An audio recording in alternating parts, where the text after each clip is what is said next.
영상으로 함께 예배하시는 모든 성도님들과 가정 가운데 하나님 평강이 함께 하시고 축복합니다. 우리 함께 말씀 보도록 하겠습니다. 열왕기하 25장 27절에서 30절 말씀입니다. 열왕기하 25장 27절에서 30절 말씀 함께 읽겠습니다. 유다의 왕 여호야긴이 사로잡혀간 지 37년 곧 바벨론의 왕 에월 무로닥이 즉위한 원년 12월 그달 27일에 유다의 왕 여호야긴을 옥에서 내놓아 그 머리를 들게 하고 그에게 좋게 말하고 그의 지위를 바벨론에 그와 함께 있는 모든 왕의 지위보다 높이고 그 죄수의 의복을 벗게 하고 그의 일평생에 항상 왕의 앞에서 양식을 먹게 하였고 그가 쓸 것은 날마다 왕에게서 받는 양이 있어서 종신토록 끊이지 아니하였더라. 아멘. 우리가 지난 시간까지 해서 요시야 이후에 그 격변의 이 남유다 마지막의 장면을 살펴보았습니다. 바벨론에서 결국 멸망을 당하게 되고요. 주변의 열강들에 비해서 지혜가 부족하고 힘이 부족한 것이 아니라 언약 백성이 자를 지키지 않아서 결국 그렇게 멸망을 당하게 되는 것에 대해서. 근데 그렇게 심판당하고 진노 가운데 있음에도 불구하고 하나님이 그들 긍휼히 여기서 신실한 그달리아라는 사람을 세우셔서 그나마 남은 유다 사람들을 그곳에서 살게 하시는데 그 두 번째 기회조차도 그 긍휼하심과 자비하심조차도 자신들의 강팍함과 완악함으로 걷어차버리고 그 그달리아를 암살하게 되지는 시간 살펴봤던 거죠. 그리고 이제 바벨론에 세운 책임자를 죽여버렸으니까 바벨론 눈치 보느라고 자기들 발로 이집트로 도망가 이집트에 자신들의 몸을 의탁하게 되는 거기까지 우리가 살펴봤었는데요. 약 1000년 전에 약 900년 전이죠. 900여 년 전에 하나님께서 인도에 오셔서 이집트에서 빠져나와서 살게 시작하신 역사가 결국 강팍하고 완악한 하나님 앞에서 목이 뻣뻣한 백성들의 우둔함으로 어리석음으로 다시 그 자리로 이집트로 돌아가게 되는 정말 아이러니한 그런 모습을 보여주면서 기록이 이제 맞춰진 줄 알았는데 열왕기하 기자가 한 가지 더 사건을 기록하면서 마지막을 이렇게 장식을 하고 있는데요. 역대하 이야기도요. 사실 이야기가 한 가지가 더 조금 다른 내용을 기록하고 있지만 비슷한 이렇게 역할을 하고 있는 그런 내용인데요. 오늘 그 말씀 함께 살펴보도록 하겠습니다. 오늘 우리 읽은 말씀에서는요, 여호야긴이 다시 등장을 합니다. 여호야긴은 요시야 왕의 손자고 여호야김 왕의 아들이죠. 요시야가 죽고 난 다음에 그 아들이 이 왕권을 이어받습니다. 근데 이집트에서 왕권이 교체가 되고 그 아들에게로 이제 왕권이 내려가는 것이 아니라 요시야의 또 다른 아들에게로 이제 왕권이 넘어요. 그게 요야김이죠. 요야김의 경우는 바빌론에 의해서 침략을 받아서 포로가 발생을 하고 이제 왕권이 이제 여호야긴에게로 넘어가게 되는데요. 오늘 그 여호야긴은 이제 그 바벨론 2차 침공 때 포로로 잡혀가게 되는 왕인데 본문 말씀에 그 왕이 사로잡혀간 지 37년 만에 포로된 자리에서 풀려나게 되고 오히려 그래도 잡혀간 왕들 중에서 괜찮은 대접을 받더라라는 것으로 이제 기록이 이렇게 남겨져 있는데요. 먼저 좀 살펴보는데 여호야긴에 대해서 조금 더 살펴보도록 하겠습니다. 아까 이야기한 대로 여호야김의 아들이고 요시야의 손자죠. 이런 게 24장 6절 여호야김이 그의 조상들과 함께 잠에 그의 아들 여호야긴이 대신하여 왕이 되었다는데 아버지를 이어서 왕이 되었는데 그런데 불과 3개월 만에 포로로 잡혀가게 됩니다. 역대하 36장 9절 10절 여호야긴이 왕위에 오를 때 나이가 8세라 예루살렘에서 석 달 열흘 동안 다스리며 여호와 보시기에 악을 행하였더라. 그해 느부갓네살 왕이 사람을 보내어 여호야긴을 바벨론으로 잡아가고 여호와의 전에 귀한 그릇들도 함께 가져가고 그의 숙부 시드기야를 세워 유다와 예루살렘 왕으로 삼았더라. 3개월 만에 8살 왕이 됐는데 3개월 만에 포로로 다시 잡혀가게 되고 그리고 왕권을 아들에게 물려주지 못하고 숙부에게, 요시아의 또 다른 아들이죠. 숙부에게 물려주게 되는 그런 왕이 되는데요. 3개월 만에 포로로 끌려가게 된 이유들 성경이 그렇게 밝히고, 우리가 좀 전에 읽은 역대하 36장에서도 그렇게 밝히고 있는데요. 여호와 보시기에 악을 행하였더라. 열왕기하 24장 9절 10절에서 요야긴이 그의 아버지 모든 행위를 따라 여호와께서 보시기에 악을 행하였더라. 그때 바벨론 왕 느부갓네살의 신복들이 예루살렘에 올라와서 그 성을 에워싸니라 하면서, 아버지 물론 강대국이죠. 강대국 사이에서 참 어려운 시기를 보내지만요.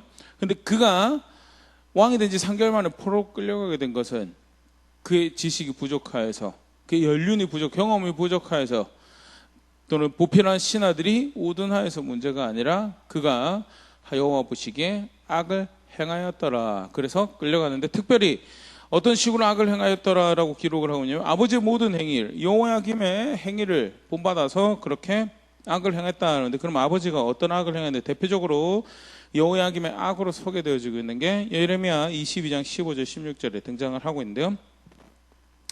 내가 백향목을 많이 사용하여 왕이 될 수 있겠느냐? 너의 아버지가 먹거나 마시지 아니하였으며 정의와 공의를 행하지 아니하였네. 그때 그가 형통하였었느니라. 그는 가난한 자와 궁핍한 자를 변호하고 형통하였느니 이것이 나를 알미 아니냐? 여호와의 말씀이니라. 아버지 여호야김의 악이, 근데 여호야김이 따라 했다라는 악이 뭐냐라고 대표적 악으로 얘기하는 게 불의를 행한 거죠. 그러면 하나님 보시기에 불의를 행하면, 정의로운 왕이 아니었어요. 정의로운 왕이 아니었고 정당한 대가를 지불하지 않고 자신을 배불리는 그런 선택들을 했고요. 그리고 그 목적이 뭐였느냐? 번듯한 왕처럼 어떤 화려한 기구들을 통하여 번듯한 궁전이 있으면, 어떤 권력을 행하고 있으면 내가 왕이지라는 그런 이해가 그 저변에 깔려 있었다는. 그래서 허영과 사치와 불의함으로 궁극적으로는 사실은 따라가야 할 하나님의 말씀을 따라가지 않고 자기 마음대로 했다라는 것. 그리고 그 대표적인 모습으로 이야기하는 것이 불의하였다라고 하면서 특별히 비교를 하죠. 아버지 요시아 왕. 아버지 요시아 왕은 참 강한 왕, 정치적으로도 강한 왕권을 가지고 있었는데, 그가 어떻게 그렇게 강한 왕으로 있을 수 있었는가? 하나님 분명히 이야기하십니다. 정의와 공의를 행할 때 그가 형통하였다. 하나님 앞에서 은총을 입어서, 긍휼을 입어서 형통하였다라고. 이 16절, 그는 가난한 자와 궁핍함을 변호하고 형통하였나니라 하면서 정의를 행하고 긍휼을 여길 자를 긍휼히 여기는 하나님의 말씀에 따라 사는 하나님의 백성 대표적인 모습을 이야기를 하는 거죠. 그러면서 이렇게 이야기합니다. 그것이 나를 아는 거다. 이것이 나를 아는 거다. 정의를 행하고 긍휼히 여길 사람에 대해서 긍휼히 구제하고 하는 것이, 그게 하나님을 아는 모습이다라는. 궁전 지어놓고 제사 크게 드리면서 성전에 여러 가지 화려한 악기들 갖다 놓고, 그러고 나서 불의를 행하고 긍휼을 여기서는 긍휼을 여기지 않으면서 내가 하나님을, 여호와 하나님은 나 하나님을 안다라는 거, 그거 다 거짓말이다라는. 분명히 다시 우리 계속 살펴보겠지만요, 하나님 아는 건 뭐냐? 정의를 행하고 공의를 행하고 가난한 자와 궁핍한 자를 변호하고 긍휼을 여길 자를 긍휼히 여기고 구제 행할 자에게 구제를 행하고 욕심 따라가지 않으면서 불의를 행하지 않으면서 말씀 따라 의를 행하는 것이, 그게 하나님 아는 건데 그걸 하지 않은 것이 여호야김의 악이었고요. 안타깝지만 여호야김도 그 본을 따라가서 여호와 보시기에 악을 행하였더라. 결국 하나님의 말씀을 존중하지 않는 대표적인 모습이죠. 그렇게 해서 포로로 끌려가죠. 예레미야 22장 30절에 보면요,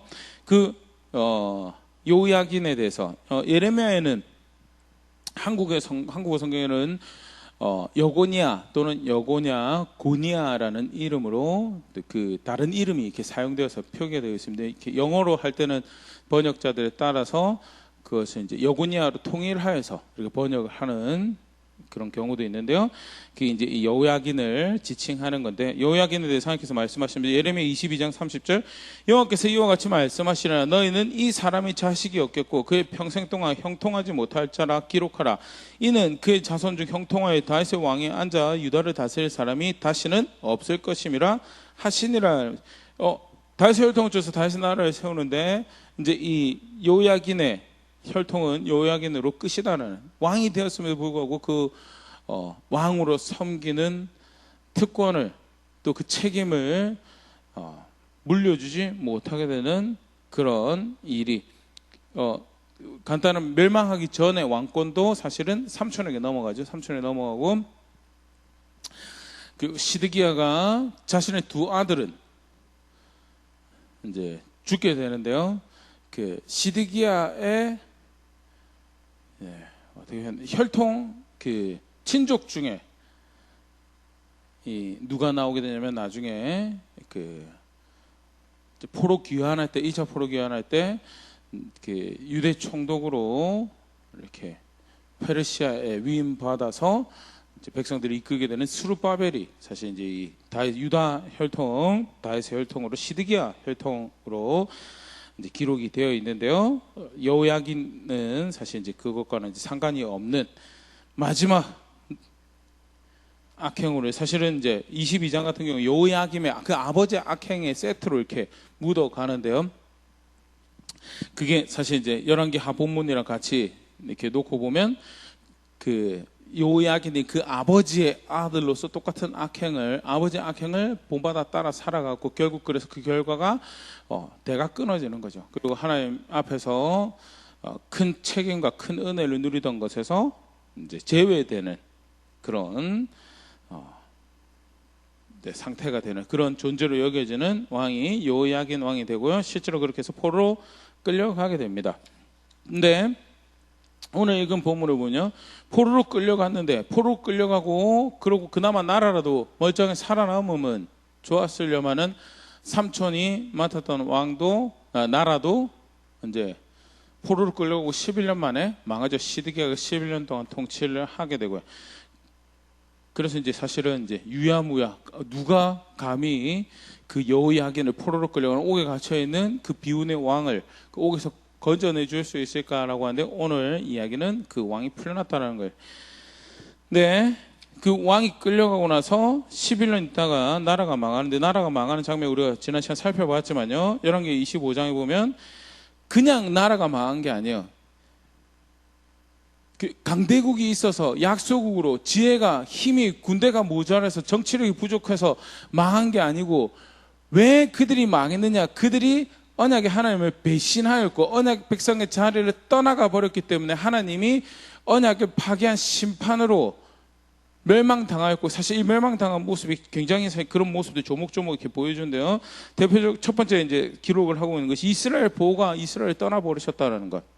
그게 어떻게 표현되고 있냐면, 열왕기 25장 10절 11절 시위대장에게 속한 갈대아 온 군대가, 바벨론 군대죠, 예루살렘 주위에 성벽을 헐었으며, 예루살렘 성에 이제 성벽이 없는 도시가 되어버린 거예요.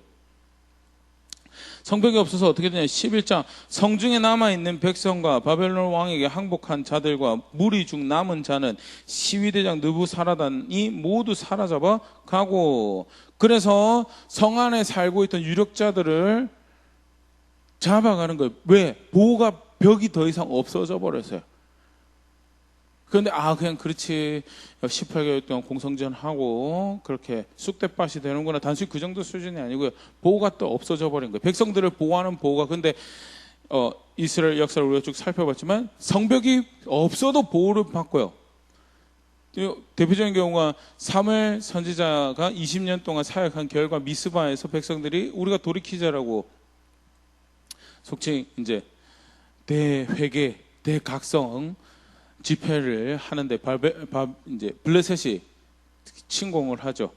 근데 그들을 보호하셨던 게 성벽이 그들을 보호한 게 아니고 하나님이 그들을 보호하고 하나님이 그들을 구원이 된다는, 그게 이스라엘 역사에서 사실 계속해서 경험하고 증명되어졌던 말인데, 여기서 성벽이 헐려서 백성이 끌려갔다는, 더 이상 그 이스라엘 보호가 되신 하나님 그들과 함께 하지 않고, 이제 그 대표적인 모습이 성벽이 헐려버리고 백성이 끌려가게 되는 일이 발생을 했고, 그 이스라엘 보호가 그들과 더 이상 함께하지 않는 모습이죠. 두 번째는요, 여호와께서 세우셨던 것이 무너졌죠. 그것을 보여주는 게 열왕기하 25장 13절. 사실 이 대목이 두 번이나 기록이 되어 있습니다. 25장에 갈대아 사람이 또 여호와의 성전에 두놋 기둥과 받침대가 여호와의 성전의 놋 바다를 깨뜨려 그 놋을 바벨론으로 가지고 놋 기둥, 두놋 기둥과 성전 짓기를 끌고 가는데 특별히 이 두놋 기둥에 대해서 13절에도 기록이 되어 있고요. 그다음 16절, 17절에도 그 놋 기둥이 기록이 되는데 그 놋 기둥의 이름이 뭐냐?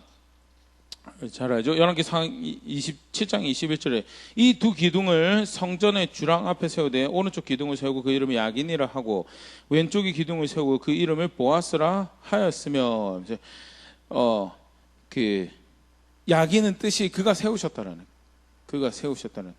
그래서 여호와 하나님께서 세우신 것이다.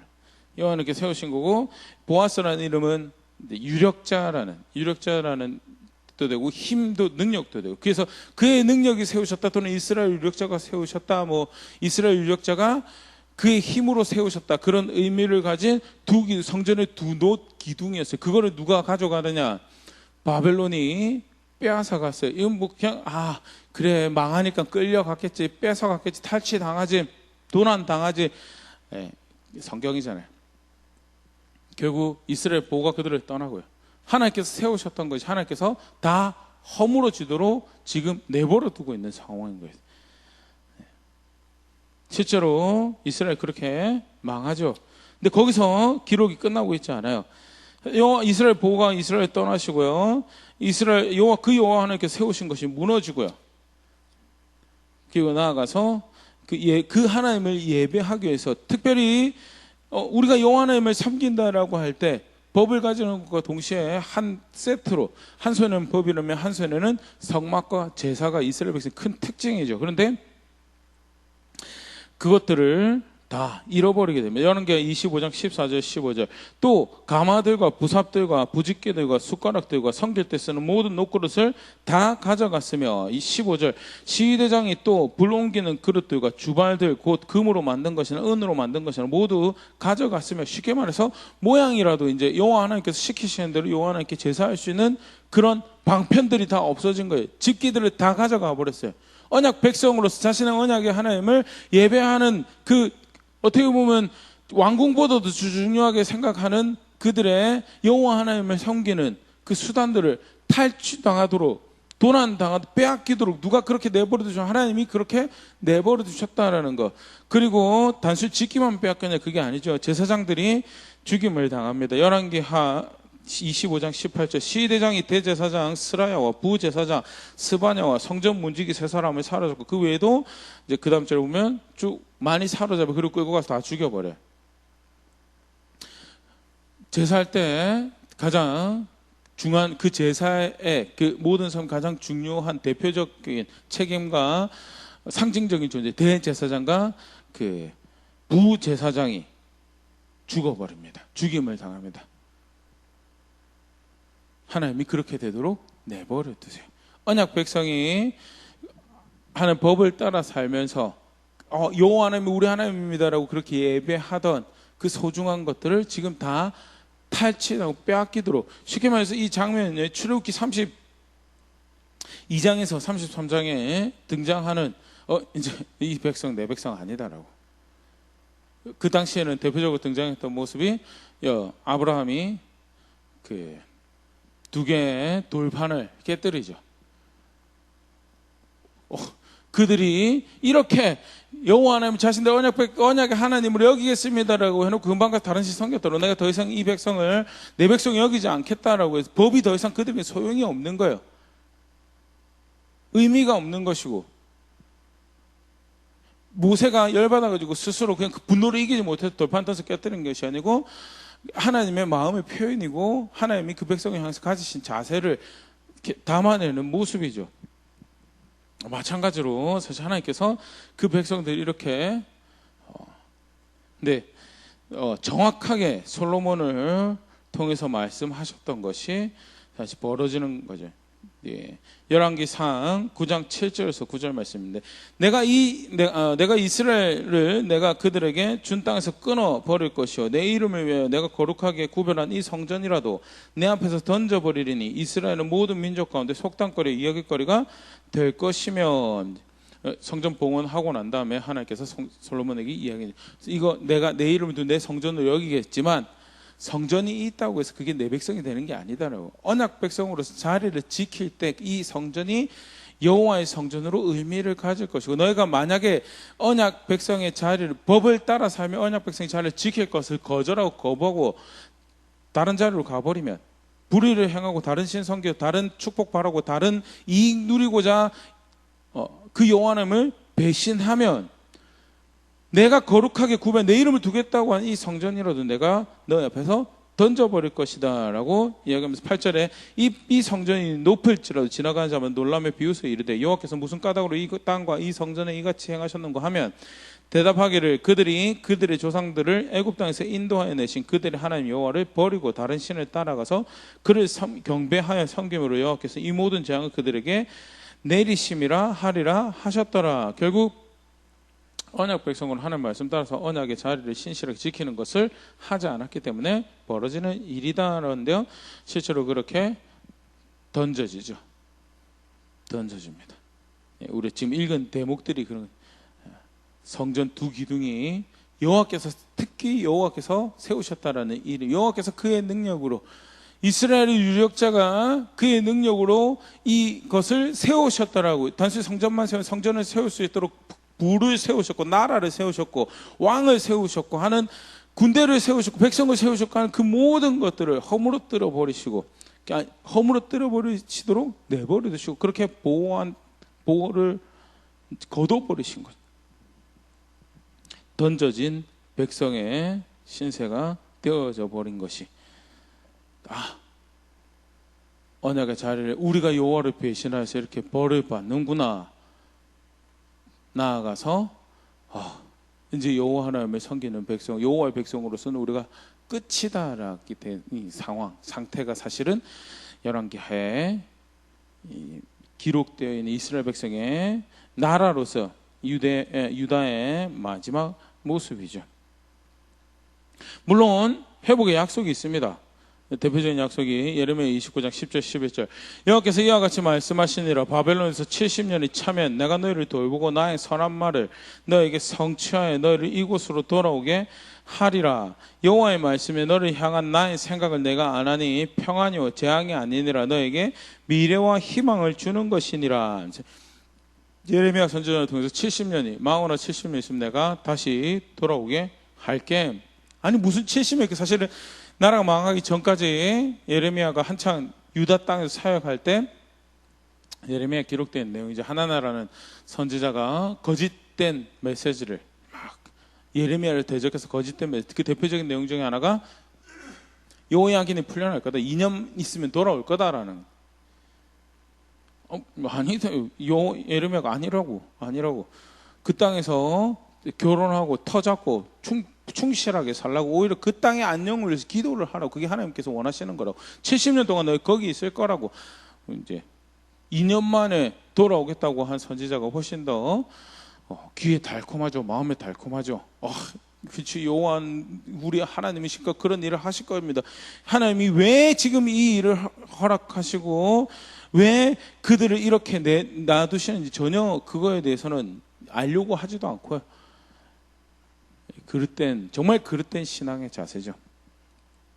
그 이익을 쫓아서, 이게 베네핏을 쫓아서인지 그들의 신을 섬기게 되는 안타까운 모습인데요. 그런 기대를 가지고 있다가 나라가 망해버렸어요. 예레미야가 물론 70년의 약속을 이야기했지만 70년은 이제 여호와 하나님께서 주신 말씀이긴 하지만 사실은 몰라요. 어떻게 될지. 더더군다나 이제 그달리아 암살, 지난주 우리가 살펴봤는데 그달리아가 예루살렘 망하고 암살당하고 한 게 이제 5년 후 정도 벌어진 일인데, 그 예루살렘 망하고 5년 후 그달리아 총독, 그나마 그래도 유대 사람으로서 유대 사람들을 자신의 보호 아래서 그 땅에서 남겨진 상황이지만 살아갈 수 있도록 돕던 이도 자기들의 그릇된 욕심으로 죽여버리고, 이제 더 이상 무슨 소망이 무슨 희망이 우리에게 남아있을는지 안 보이는 상황인데, 나라가 망한 지 약 26년 후에 무슨 소문이 들려왔고 무슨 기록이 지금 남아있느냐. 유다왕 여호야긴이 옥에서 풀려났더라. 왜 갑자기? 몰라요. 성경은 아까도 봤지만 여호야긴이 그런 벌을 받기에 합당한 존재. 여호야긴은 그렇게 아버지 본을 쫓아서 하나님의 불의를 행하는 말씀 존중하지 않고 벌 받기에 합당한 존재로 살아간 존재였습니다라는 기록만 남아있어요. 여호야긴은 회개하고 돌이키고 그래서 잘해서 하나님이 그들을 풀어줬더라, 그런 걸 이야기하고 있잖아요. 이 본문은요. 무슨 일인지 모르겠는데 바벨론 왕의 마음이 바뀌어서 그가 여호야긴 왕을 풀어줬더라.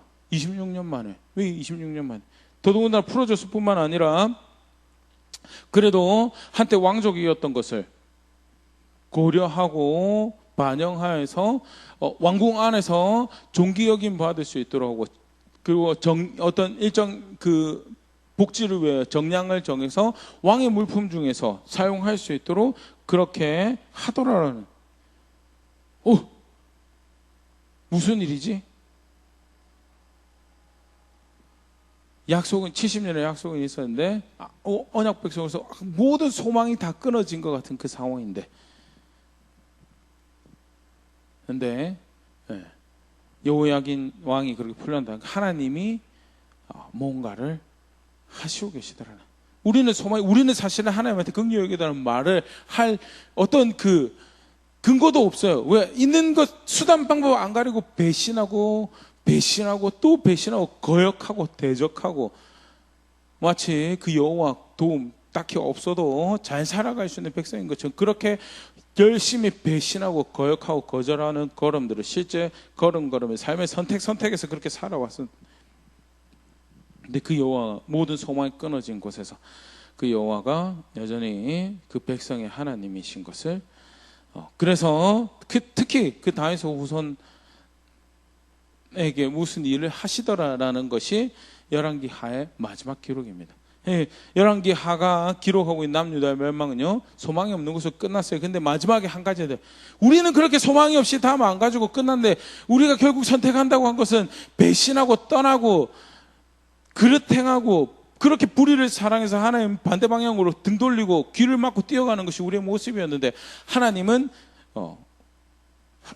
백성의 하나님이셨고, 그래서 그가 우리를 긍휼히 여기셔서 뭔가 하시더라라는 것이 열왕기 하의 마지막. 역대하는 어떻게 그 마지막 기록하고 있냐면 36장 역대 36장 22절 23절 바사의 고레스 왕 원년에 여호와께서 예레미야 입으로 하신 말씀을 이루시려고 여호와께서 바사의 고레스 왕의 마음을 감동시키시매 그가 온 나라에 공포도 하고 조소도 내려 이르되 바사 왕 고레스가 이같이 말하노니 하늘의 신 여호와께서 세상 만국을 내게 주셨고 나에게 명령하여 유다 예루살렘에 성전을 건축하라 하셨나니 너희 중에 그의 백성된 자는 다 올라갈지어다 너희 하나님 여호와께서 함께 하시기를 원하노라 하였더라 라면서 역대하는 포로 귀환하는 것을 기록을 하고 있습니다.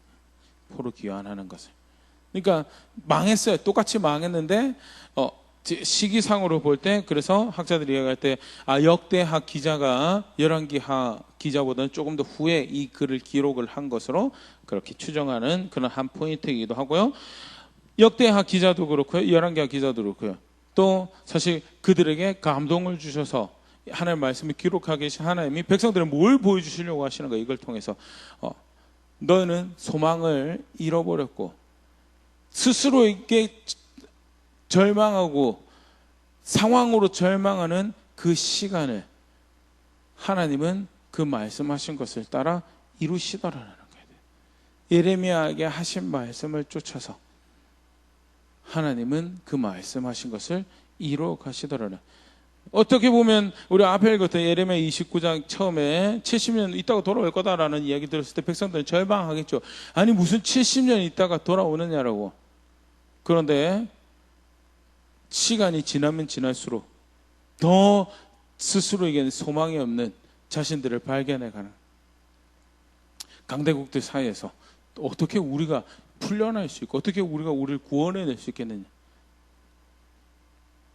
그전에는 나라를 가지고 있고 힘을 가지고 있었는데 마치 자기들의 계획이, 자기들의 지식이, 자기들의 정치하는 것들이 구원이 될 것처럼 그렇게 생각을 하고 하나님 말씀 전혀 상관없이 불의를 행하면서도 그거 가지고 왕이라고 생색낼 수 있으면, 사실 우리 모습이 비슷하죠. 교회 지어놓고 교회라고 생색낼 수 있으면 그게 교회인 줄 알았는데 지나고 나서 보니까 아무런 소망이 없는 거예요. 자신들에게. 가장 스스로에게 절망하고 상황으로 절망하고 낙담하는 그 시간에, 예레미야 29장 11절에도 그렇게 이야기하셨는데, 그 70년은 여호와의 말씀이여 너를 향한 나의 생각을 내가 아나니 평안이요 재앙이 아니니라. 너에게 미래와 희망을 주는 것. 포로 생활 70년이지만 사실은 그것은 평안이고 미래와 희망을 주는 것이다라는 것을 여지없이 확인하는 말씀이 사실은 오늘 우리가 살펴보고 있는, 기껏 해야 머리 써서 하는 게 하나님 대적하는 것이에요. 살 길이라고 생각했는데, 우리 지난주 살펴봤던 그달리아를 죽이는 것도 그게 살 길이라고 생각했기 때문에 기꺼이 그걸 선택했죠. 근데 결과적으로 그것은 하나님께서 그들에게 주시는 또 다른 평안을 걷어차는 그런 선택이었고요. 머리 쓰고 마음 쓰고 행하는, 생각해내는 것은 결국 절망할 것밖에 없다라는 스스로의 모습과, 도저히 우리의 것으로는 뭔가를 방법을 찾아낼 수 없다라는 상황이 절망하게 만든 시간에, 내가 너희 하나님 되겠다고 하지 않았느냐는, 그래서 그가 다윗의 후손의 묶임을, 옥의 갇힘을 해방시켜 주시고, 역대하 같은 경우에는 그가 말씀하셨던 대로 아무런 그게 없어요. 그냥 고레스 왕이 그런 마음을 먹은 거예요. 사람의 마음을, 유일하게 사람의 마음을 바꿀 수 있는 하나님이 그 가운데 역사하셔서 고레스 왕을 도구 삼아서 이스라엘 백성들이 다시 돌아오게 하시더라는, 결국 뭘 이야기하죠? 하나님이 복음이고 하나님이 구원인 것에 대해서 성경 전체를 통해서 가르쳐지고 있는 굉장히 중요한 메시지, 다시 한 번 더 열왕기하 오늘 말씀 통해서 보고 있는데요. 특별히 신약 백성인 우리는, 교회인 우리는 그 정점을 알고 있죠. 예수님이죠. 분명히 예수님을 통해서 가르치신 것도 하나님이 복음이다라는 사실을 분명히 가르치고, 충분하지 않은 인류의 우리의 모습에 대해서 로마서 1장 20절에서 23절, 창세로부터 그의 보이지 않는 것들 곧 그의 영원하신 능력과 신성이 그가 만드신 만물에 분명히 보여 알려졌나니 그러므로 그들이 핑계하지 못할지니라. 하나님을 알되 하나님을 영화롭게도 아니하며 감사하지도 아니하고 오히려 그 생각이 허망하여지며 미련한 마음이 어두워졌나니 스스로 지혜 있다나 어리석게 되어 썩어지지 아니하는 하나님의 영광을 썩어질 사람과 새와 짐승과 기어다니는 동물 모양의 우상으로 바꾸었느니라. 만들어진 세상을 통해서, 그리고 만들어진 세상 안에서 살아오면서 경험하는, 살게 하시는 은혜가 분명히 하나님이 계심을 인정할 수밖에 없는 그런 사실들을 보여주고 경험하게 하는데, 그럼에도 불구하고 그 여호와 하나님을 인정하길 거절하고, 그게 마땅히 돌아가야 될 감사, 지금까지 살려주신 것 감사합니다. 오늘도 나에게 새로운 호흡 하나를 한 번 더 허락하시고, 오늘도 새로운 나의 심장박동을 한 번 더 허락하셔서 나를 살게 하신 그 은혜에 대해서 인정하고 감사해서, 그가 나의 하나님이 나의 주인, 내 생의 주인이 되십니다라고 영광을 돌리고 감사하기보다는, 그에게 돌려줘야 될 마땅한 찬사를 그에게 돌리기보다는 생각이 허망해져서 그 하나님 인정하고 존중하면 그 하나님 원하시는 것, 기뻐하시는 것 선택해야 될까? 그거는 싫은 거예요. 그게 사실 여기서 허망해졌다는 거, 미련한 마음이다라고 표현한 거예요. 그래서 우리가 진짜 감사할 대상을 하고 어디다 찬사를 돌려야 되는지 안다라고 하면서 23절, 썩어지지 않아 하나님 영광을 썩어질 사람과 새와 짐승과 기어다니는 동물 모양의 우상으로 바꾸었다. 사람에게 찬사를 돌리고요, 역사의 흐름에 또는 어떤 정치 수단의 시스템에, 국가의 그 감사의 제목을 돌리죠. 결국 그러면서 뭐요? 1장 28절, 또한 그들이 마음에 하나님 두기를 싫어하며 하나님께서 그들을 그 상실한 마음대로 내버려둬서 합당하지 못한 일을 하게 하셨으니, 결국 그렇게 해서 마음에 하나님 두기를 싫어하고요, 하나님께서 기뻐하시지 않은 모든 불의한 것을 따라 사는 거예요. 자기 욕심 쫓아서 모든 불의한 것을 쫓아 살아가죠. 그래서 만들어내는 건 뭐죠? 전쟁에 또 다른 전쟁에 또 다른 전쟁, 서로 죽이고 상처 입히고 피내고 그러면서도 하나님을 인정하기를 거절하는, 궁극적으로 그렇게 해서 어떻게 되느냐. 로마서 3장 23절 모든 사람이 죄를 범하였으면 하나님의 영광에 이르지 못하더니, 우리 인간적인 생각에서는 굉장히 큰 중범죄를 지은 사람만 문제가 있다고 생각하는데, 뚜껑 열고 실체 다 들여다보니까 다 똑같은 놈. 물론 그 중에 조금 나은, 어떤 특정 부분에서 특정 사건과 관련해서 조금 더 나은 도덕성을 가지고 있을지 모르겠지만 도친개치니까 뚜껑 열어보니까 다 그 평화에, 그 생명에 이르지, 하나님께 이르지 못할 만큼 다들 악한 존재다라는. 네, 예수님 통해서 뭘 이야기죠? 하나님 사랑만이, 하나님만이 소망이다. 로마서 5장 8절 우리가 아직 죄인되었을 때 그리스도께서 우리를 위해 죽으심을 하나님께서 우리에 대한 자기의 사랑을 확증하셨느니라. 하나님 사랑만이 소망이 되고, 죄인 중에 절망이죠. 스스로 건져낼 수 있는 게 하나도 없어요. 근데 그리스도의 죽으심이 우리의 생명이 되고, 그것은 하나님의 사랑을 보이신 것이다. 그래서 하나님 사랑만이, 사실 그것은 구약에서도 마찬가지예요. 신명기 7장 7절에서 8절 여호와께서 너희를 기뻐하시고 너희를 택하시면 너희가 다른 민족보다 수요가 많기 때문이 아니니라. 너희는 오히려 모든 민족 중에 가장 적으니라. 강하고 많아서 하나님께 선택하신 거예요. 오히려 그렇게 치면 모자란 백성, 충분하지 않은. 그런데 왜 선택하신 거예요? 7장 8절 여호와께서 다만 너희를 사랑하심으로 말미암아 또는 너희 조상들에게 하신 맹세를 지키라 하심으로 말미암아 자기의 권능의 손으로 너희를 인도해 내시되 너희를 그 종되었던 집에서 애굽 왕 바로의 손에서 속량하셨나니 하나님 사랑이 너희를 살게 하셨다. 결국 하나님만이 복음이고 하나님만이 소망이다라는 것.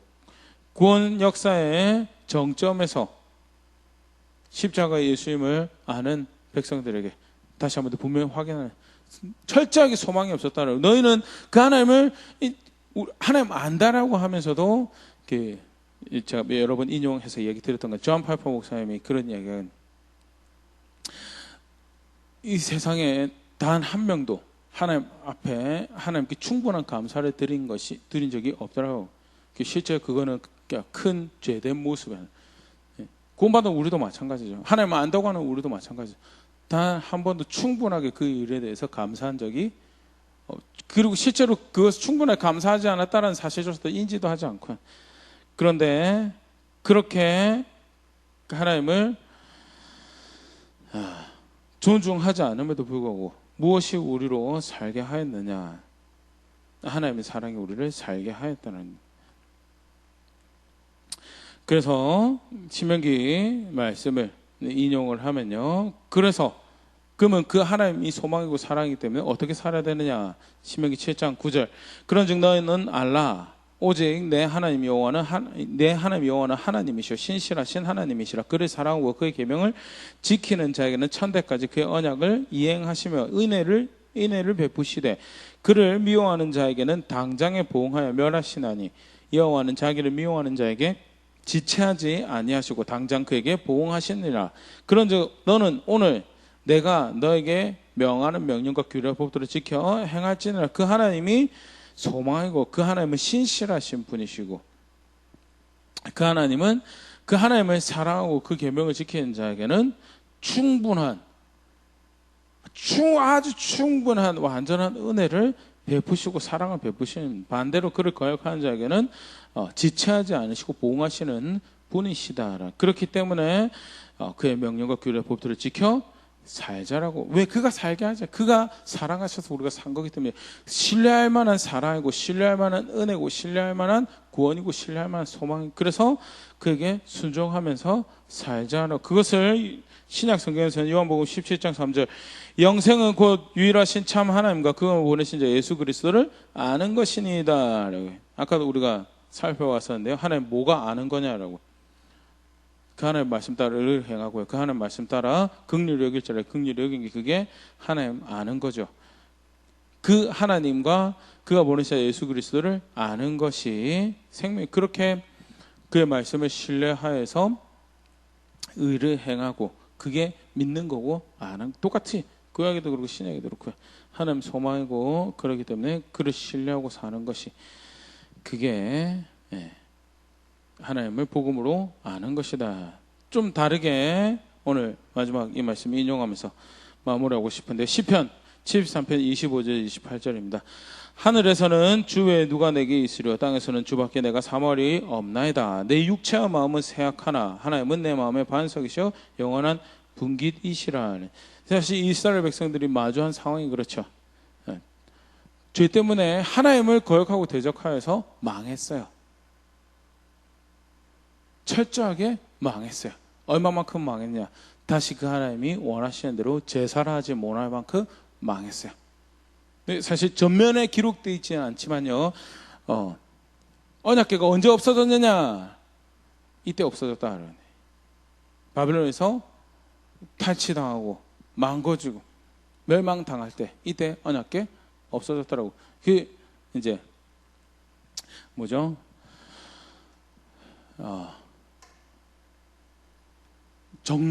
정사 말고 그 음모론 가까운 야사로 이야기할 때 뭐 제사상제에 숨겼고 뭐 그런 이야기들 하는데요. 정설로 역사적 정설로 받아들여지는 것은 이때 탈취당했고 망고졌고 잃어버렸다, 손실돼서 없어져 버렸다는 것이 다시 언약 백성처럼 예배하고 다시 언약 백성처럼 하나님이 그들 가운데 계실 거에 대해서 상상도 할 수 없는 지금 그 상태. 더더군다나 자신들의 힘과 능력은 계획은 지식은 너무나 짧아요. 그런데 오늘 본문 말씀 분명히 보여주죠. 여호와 하나님이 결국 너의 반석이고 여호와 하나님이 생명이다. 그래서 시편 기자가 시편 73편 27절 이렇게 계속 노래합니다. 무릇 주를 멀리하는 자는 망하리니 음녀같이 주를 떠난 자를 주께서 다 멸하셨나이다. 주를 멀리하는 것은 망하는 길이다. 그 하나님과 거룩하신 분과 함께하기 위해서 자신의 걸음을 거룩하게 구별하고 무엇이 그 하나님과 함께할 수 있는 길인가 고민하며 선택 하나하나 그 하나님 향할 수 있도록 가는 것이 그게 사는 거. 반대로 하나님을 멀리하는 것은 망하는 거다. 28절 여호와께 가까이 함이 내게 복이라 하라.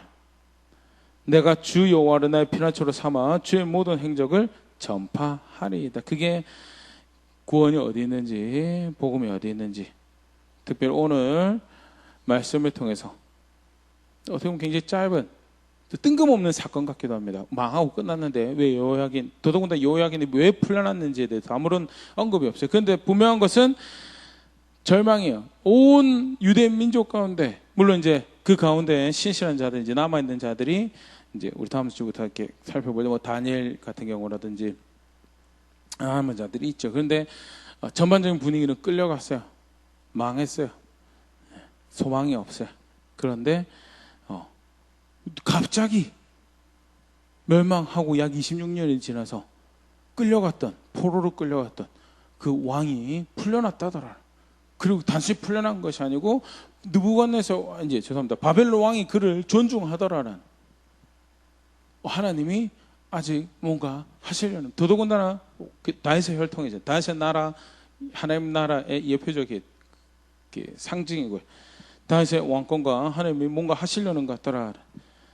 역대하 가서는 포로에서 돌아오는 것까지 하나님이 아직 뭔가를 하시고 계시는구나. 그러면 뭐 하자는 거죠? 그 하나님을 신뢰하고 그 하나님을 의지하고 결국 그 하나님을 가까이 하는 자리로 우리 가자라는 것을 다시 도전하고 있는 게 오늘 말씀으로 도전하고 있는 바고요. 간단하게 오늘 말씀 함께 살펴봤는데 한번 다시 말씀 앞에 정직하게 돌아볼 수 있으면 좋을 것 같습니다. 무엇을 복음으로 알고 무엇을 구원으로 어디에 소망을 두는 삶을 살아가고 있는가? 무엇이 복음이고 무엇이 소망인지 무엇이 구원인지 난 무엇을 소망 삼아서 그렇게 살아가고 있는지 무엇을 가까이에서 힘을 얻으려고 무엇으로부터 위로받고 무엇으로부터 격려받고 그래서 어떤 걸음으로 걸어가려고 스스로 도전하고 있는지 말씀 가지고 다시 살펴볼 수 있으면 좋을 것 같고요. 역사 우리가 지금 계속해서 살펴보는 이스라엘 역사도 그렇고요. 무엇보다 부인할 수 없는 구원의 정점이죠. 예수님의 십자가 분명히 그것을 하죠. 하나님 복음이다. 하나님이 구원이고 하나님이 복음이다라고. 그래서 어떻게 해서든 하나님 말씀이 이루어지는 것이, 그것이 나에게 가장 큰 유익이고, 길을 잘 모르겠습니다. 무엇을 선택해야 되는지 잘 모르겠습니다. 그러면 이제 우리가 선택한 기준이 생기죠. 하나님 복음이면요. 무엇이 그 하나님 바르게 섬길 수 있는 선택인가? 어떻게 하는 것이 그 하나님을 바르게 섬길 수 있는 선택, 그 하나님이 기뻐하실 수 있는 선택을 할 수 있는 결정이 무엇인가에 대해서 그거 고민하고 그거 선택해 가는 게, 그게 하나님 선택, 그 하나님 관계. 정직하게 다시 말씀 돌아보면서요, 하나님 백성으로, 하나님 백성답게 걸어갈 걸음들 하나님 앞에서 만들어갈 수 있으면 좋을 것 같고요. 그것이 단순히 나의 걸음뿐만 아니라 나의 자녀들에게도 이정표가 되고 본보가 되는 그런 걸음들 만들어갈 수 있으면 좋고, 특별히 정말 가늠하기 힘든 시대로 우리 살아가고 있습니다. 그럼에도 불구하고 예측할 수 없는 시대,